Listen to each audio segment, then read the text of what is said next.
Now I'm going to show you how to install the piston rings. I'm going to show you two different ways of installing piston rings.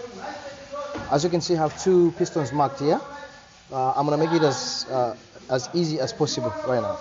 So when you open up your rings, check your marks. Most of the rings are marked. I think if you can see there's an A on there. Any side of the rings that has been marked, you must remember that it's going to face on top. It's going to sit like this. Similar here on this one, I don't think you can see, but there's also marked A there, which means it's going to be on top. Just in case, if you found any piston rings which are not marked, it just means they can go either way. You can put it either way, but don't just go like, oh no, it's not marked.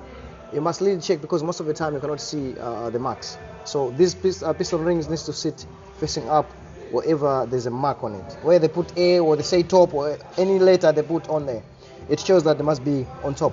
So these ones are going to be my compression rings, which is going to be the top one, and this one is going to second compression. It's going to go on a second one, and then these ones are oil one, which they're going to go to the bottom. So I have two ways of installing these piston rings here. So as you can see, I have a clock here. I did put up a clock, so I'm going to show you this way and I'm going to show you the other way. So when you see this clock here, so your 6 o'clock, you're going to work with the time to make it as easy as possible. Your 6 o'clock is going to be, so this is our first way of installing the rings.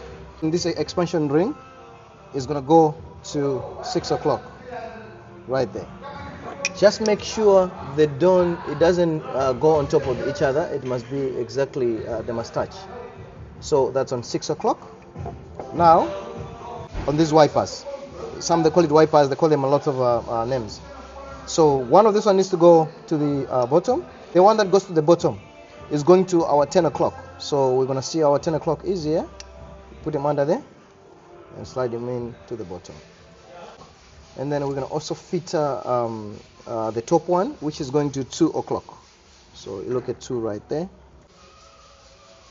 Okay, they all three are in. 10 o'clock bottom, 2 o'clock the top one, and 6 o'clock on the expansion ring. So now we're going to install our second compression ring. So our second compression ring is going to go at 8 o'clock. That it clips in. So this space here for our second compression ring is going to go on 8 o'clock, and our main top compression ring is going to go to 4 o'clock. Remember to check the marks, right? This one is going to go to 4 o'clock. 6 o'clock, 10 o'clock, 2 o'clock. Then the compression rings, those were oil rings. Compression ring is going for 8 o'clock and 4 o'clock. So this is the first way of installing the rings. This is our second way of installing the rings.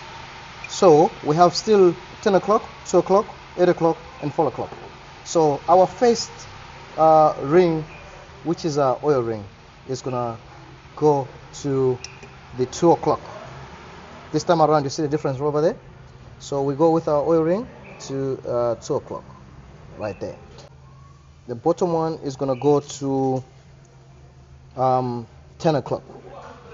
So the bottom part, which is a wiper, is going to 10 o'clock. So there we have it. The expander at 2 o'clock. The bottom one at 10 o'clock. Our top ring is going to go to 180 degrees, which is going to 4 o'clock. It's going to go to 4 o'clock, which is the bottom, the top part of the oil ring. That one is at 4 o'clock.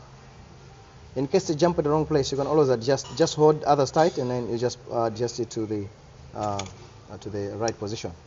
So that is at 4.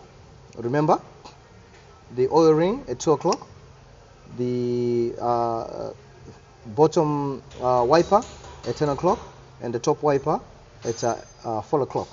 Now we're gonna install our second compression ring. Second compression ring is gonna go to 2 o'clock, following our expander oil ring, and then our first compression ring is gonna also do 180, which is gonna go to 8 o'clock. There you have it. Especially if you don't have a menu, you can use one of these ones. Your rings won't give you problem, because the main thing is that these spaces, they mustn't be in the same place. Then it's going to cause some issues in there, you know. As you can see here is 180 to that. So this one, the gap for the second one is on this side. Yeah. I already showed you about the 2 o'clock, 10 o'clock, 4 o'clock, and 8 o'clock. The best way to check it, it's if you look around the piston, it's got marks. 1, 2 marks, and 3, 4 marks. You get me? So those marks are also representing your, let's say we put it in front here at the front. This is our front side. So this is our 4 o'clock mark, and this is our 2 o'clock mark. Our 4 o'clock mark, 2 o'clock mark, and then this is our 10 o'clock mark, and this is our 8 o'clock mark. So you can also follow that instead of drawings or just guessing. You can use those marks around the piston. Remember, guys, it's also good to lubricate your rings before you install them. It doesn't really matter whether you install them unlubricated or lubricated, but I think it makes it much easier so they don't get so much scratches when you're putting them on, because these are kind of a fragile type of parts. So it's good to lubricate them. If you didn't lubricate them when you're installing them, like I said again, it's still okay. Just remember to lubricate them when you're installing them into the cylinder. Also remember, when I mark these pistons, the reason you saw me holding them like this is because I think you saw a mark that I make here pointing there. This is the front side of your engine. When you're standing in front of the engine, when you're working on the engine, this piston needs to face that side. That is why I made it as our clock, you know. So just remember, this is your front of the piston. Whenever you're installing them, whatever the procedure I was giving you, this must face you on that side as a 12 o'clock here, which means this is in front of your engine, you know. Yeah.